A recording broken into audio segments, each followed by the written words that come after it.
우리 옆에 분과 함께 인사하겠습니다. 사랑합니다. 축복합니다. 새해는 은혜 많이 받읍시다. 시작. 사랑합니다. 축복합니다. 새해는 은혜 많이 받읍시다. 감사합니다.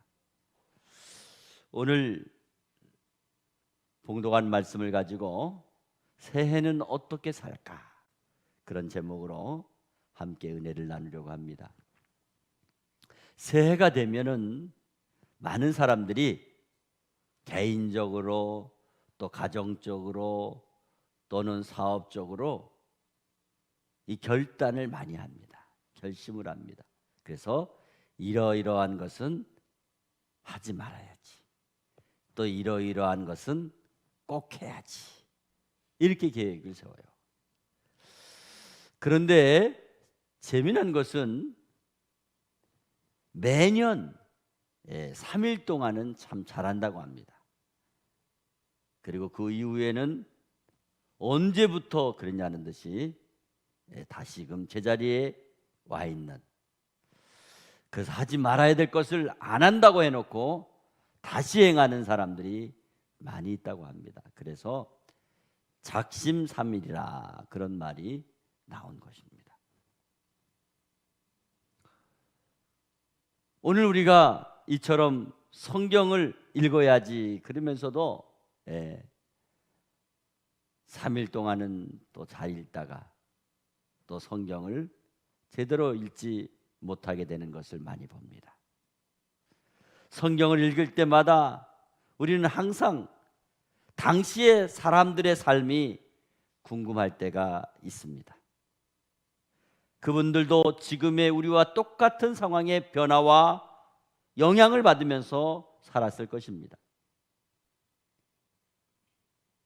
새해만 되면 잘하려고 하고, 또 가난하면 자신감이 떨어지고, 또 병이 들면 몸이 아프고 힘들고 고달프고, 일이 안 되면 속상하고, 그러면서 살아왔을 것입니다.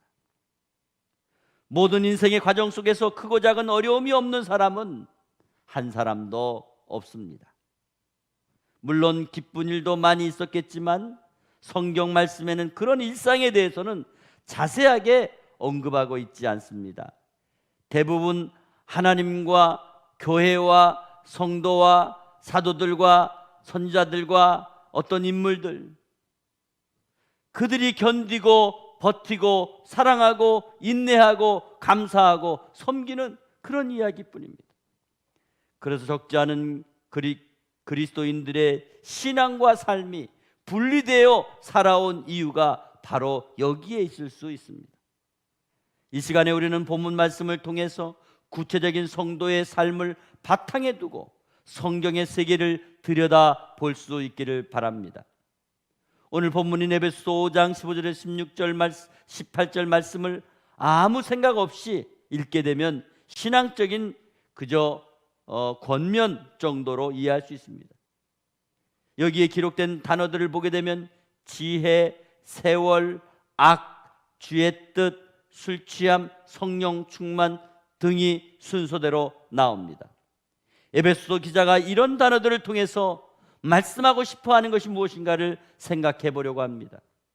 지난 한 해를 돌아보면 정말 답답하고 불안하고 한 것도 없고 할 수도 없었던 그런 연약한 존재의 모습이었지만, 우리는 이 세상에 분명히 소명을 갖고 태어났기 때문에 기독교인의 정체성을 회복하는 그런 해가 되기를 간절히 바랍니다.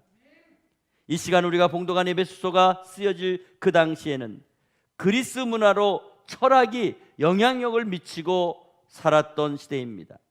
지혜가 으뜸이라고 생각을 하고, 지혜야말로 인간의 합리적인 고통을 피해 나갈 수 있는 가장 좋은 것으로 알고 살아왔던 것입니다. 이런 시대에 사도 바울은 하나님을 믿는 백성들은 진정한 하늘의 지혜를 가지고 살아야 될 것을 권면한 것입니다.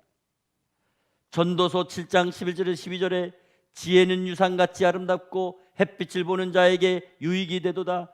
지혜의 그늘 아래에 있음은 돈의 그늘 아래 있음과 같으나 지혜에 관한 지식이 더 유익함은 지혜가 그 지혜 있는 자를 살리기 때문이라 그랬어요. 지혜가 사람을 살린다는 거예요. 전도서 9장 18절에 지혜가 무엇보다 나으니라, 또 잠언 3장 13절에서 16절에 지혜를 얻은 자와 명철을 얻은 자는 복이 있나니 이는 지혜를 얻는 것이 은을 얻는 것보다 낫고 그 이익이 정금보다 나음이니라.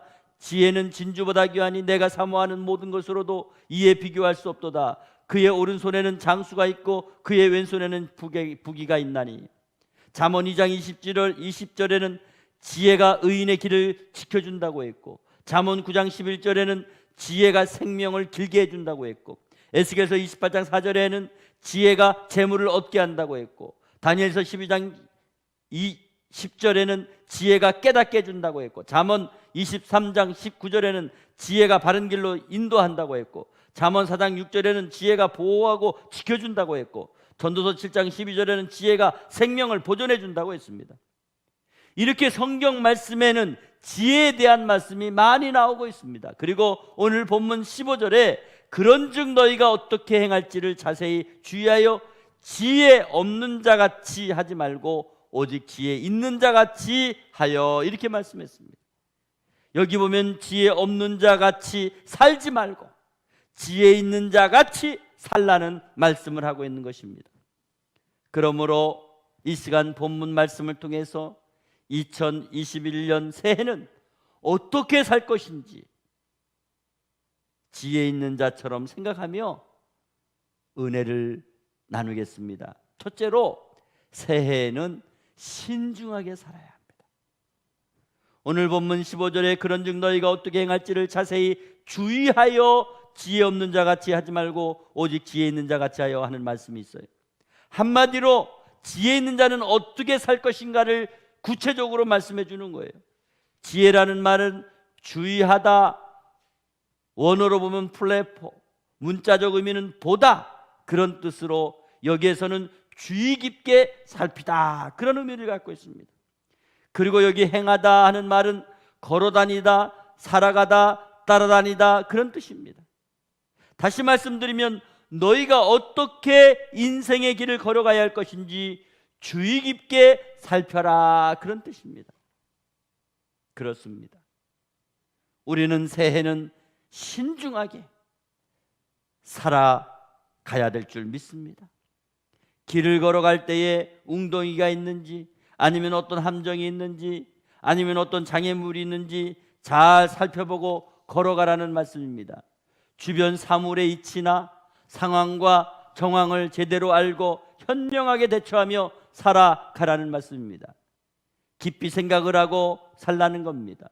어떤 결론을 내릴 때에 신중하게 결정해야 된다는 말씀입니다.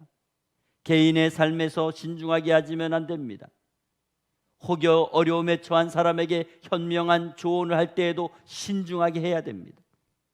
또 자신의 다른 사람의 조화를 추구하려면 신중하게 해야 합니다.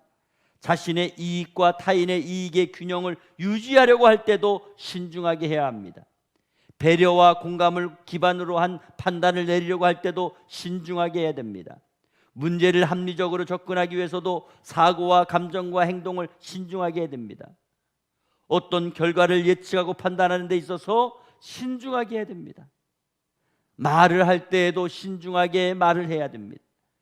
요즘같이 코로나로 인해서 민감해져 있을 때에 함부로 비판을 하거나 또 유리한 쪽으로 긍정의 말을 하는 것도 우리는 조심해야 됩니다. 우리는 새해 신앙인으로서 본능이나 충동적이나 욕구적이나 그릇된 열심에 지배를 받지 않고 신중하게 모든 말과 행동을 행하는 저와 여러분 되시기를 간절히 바랍니다. 두 번째, 새해는 주어진 시간을 기회로 삼고 살아야 됩니다. 오늘 본문 16절에 세월을 아끼라 때가 악하니라 하는 말씀이 있습니다. 사람에게 가장 중요한 것이 시간입니다. 시간을 잘 사용해야 되는 것은 시간만큼 소중한 게 없기 때문입니다. 시간은 돈입니다. 시간은 생명입니다. 한번 지나가면 돌이킬 수 없습니다. 시간은 돈으로 살 수 없는 것입니다.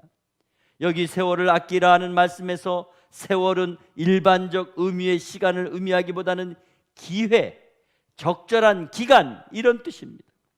하나님께서 부여하신 특별한 기회를 의미하는 말씀입니다. 그리고 아낀다 하는 말은 문자적으로 그로부터 사들이다, 그런 뜻입니다. 이 말씀은 갈라디아서 3장 13절에 세월을 속량한다는 의미로 기록하고 있습니다. 한마디로 세월을 최대한 잘 선용해서 사용하라는 말씀입니다. 그 이유는 왜 그렇습니까? 때가 악하기 때문입니다.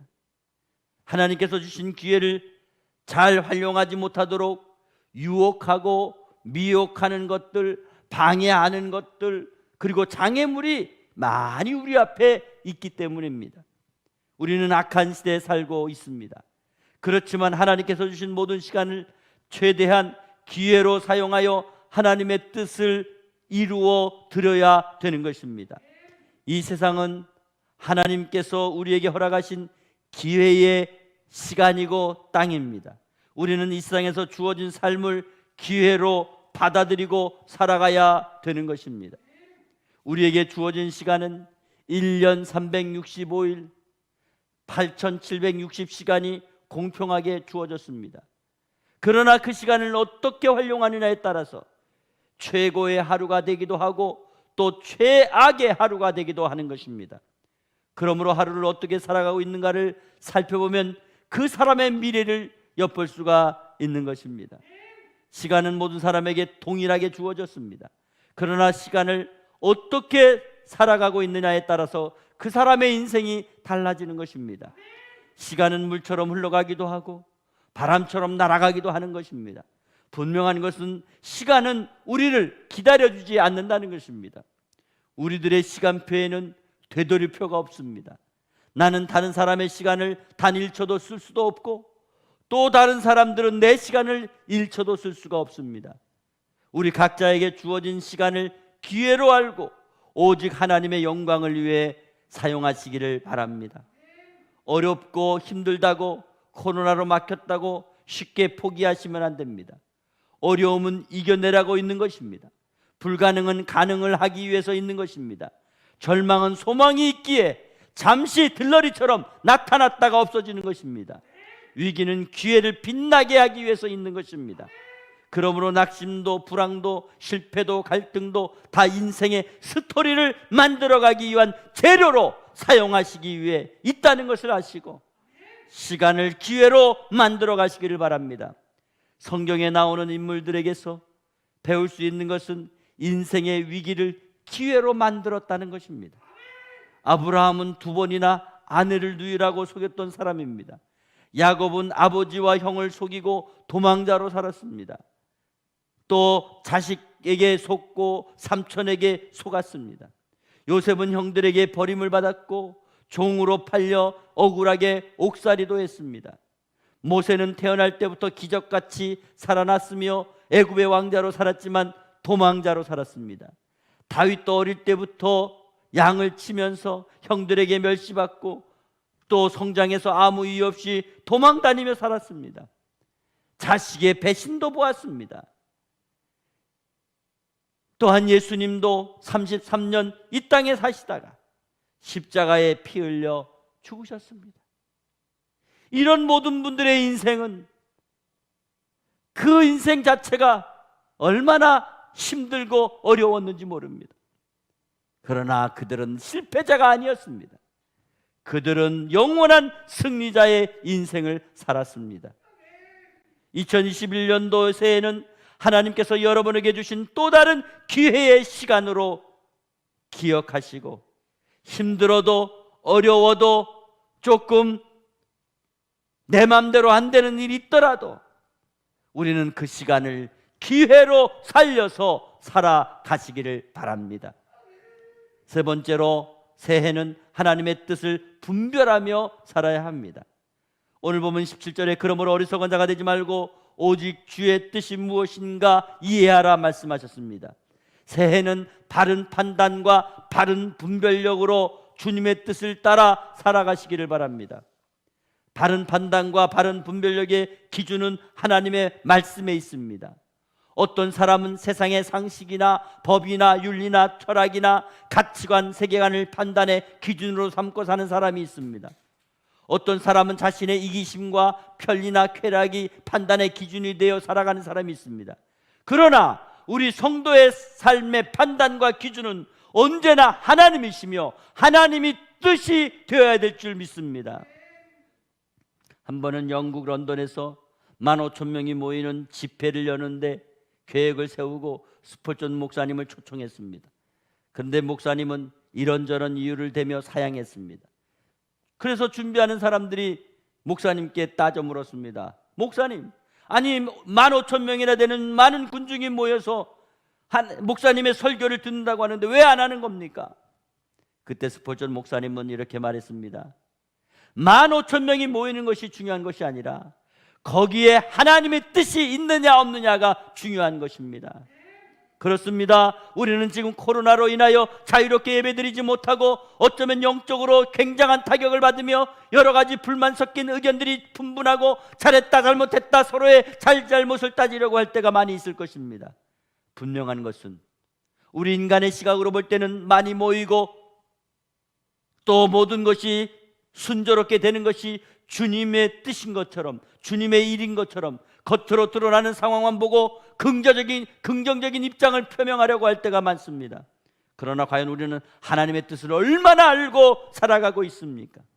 로마서 12장 2절에 너희는 이 세대를 본받지 말고 오직 마음을 새롭게 함으로 변화를 받아 하나님의 선하시고 기뻐하시고 온전하신 뜻이 무엇인지 분별하라고 말씀했습니다.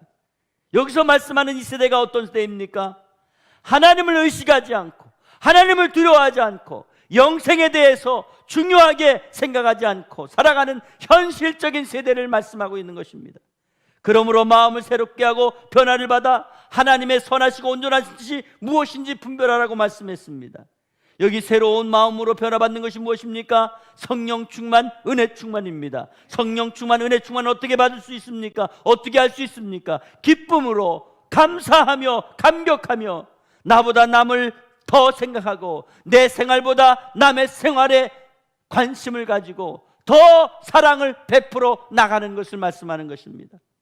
항상 기뻐하라, 쉬지 말고 기도하라, 범사에 감사하라. 이것이 그리스도 예수 안에서 너희를 향하신 하나님의 뜻이니라.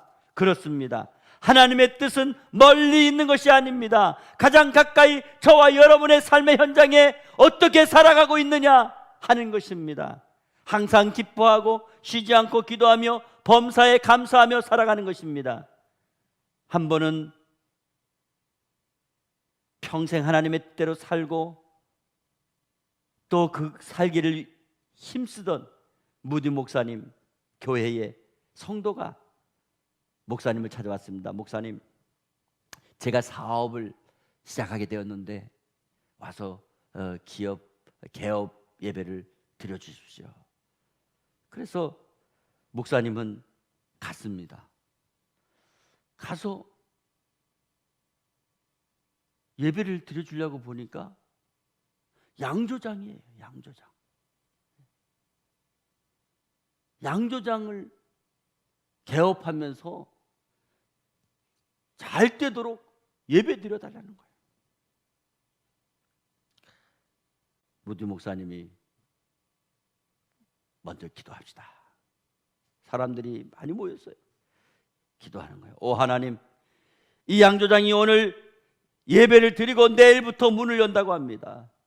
이 양조장이 문이 열리지 않도록 도와주시옵소서. 이 양조장 문이 열리면 엄청난 술이 생산될 것입니다. 그리고 수많은 청소년들이 이 술을 마시고 타락하게 될 것입니다. 오 주님, 수많은 사람들이 술을 먹고 취하여 제정신이 아니게 되면 어떻게 되겠습니까? 오 하나님, 제발 오늘 밤 이 양조장 주인의 마음을 감동시켜 주셔서 내일부터 문을 열지 않게 해 주시옵소서. 기도가 끝나자 사람들이 다 흩어졌습니다. 다 놀래가지고 무디 목사님과 함께했던 성도들은 이제 양조장을 하려고 했던 성도가 시험에 들고 이제 교회를 떠날 줄 알았습니다. 그날 밤 양조장을 하려던 성도는 밤새 고민했습니다. 한숨도 잠을 자지 못했습니다. 새벽에 그는 조용히 기도했습니다. 그리고 하나님께서 뜻을 알려주었습니다. 그는 양조장의 문을 열지 않기로 결심했습니다. 그리고 목사님께 찾아와서 말씀을 드렸습니다. 목사님, 감사합니다. 제게 너무 큰 교훈을 주셨습니다. 내가 돈 버는 데만 눈이 멀어가지고 하나님의 뜻을 잊어버렸습니다. 목사님, 이곳에 신학교를 세우겠습니다. 그래서 그곳에 무디 신학교가 생기게 되었다고 합니다. 사랑하는 성도 여러분, 올 새해는 어떻게 살 것입니까? 새해는 주 안에서 신중하게 생각하며 살아가시기 바랍니다. 새해는 주어진 시간을 기회로 알고 살아가시기 바랍니다. 새해는 하나님의 뜻이 무엇인가 분별하며 살아가시기 바랍니다. 2021년도 새해는 은혜 충만하고 성령 충만하여 지혜 있는 자가 되어서 모든 일에 하나님의 뜻을 찾고 나아갈 때 진정 2021년 12월에 참 잘 살았노라고 평가받는 그런 복된 한 해가 다 되시기를 주 예수 그리스도의 이름으로 축복합니다. 축복합니다.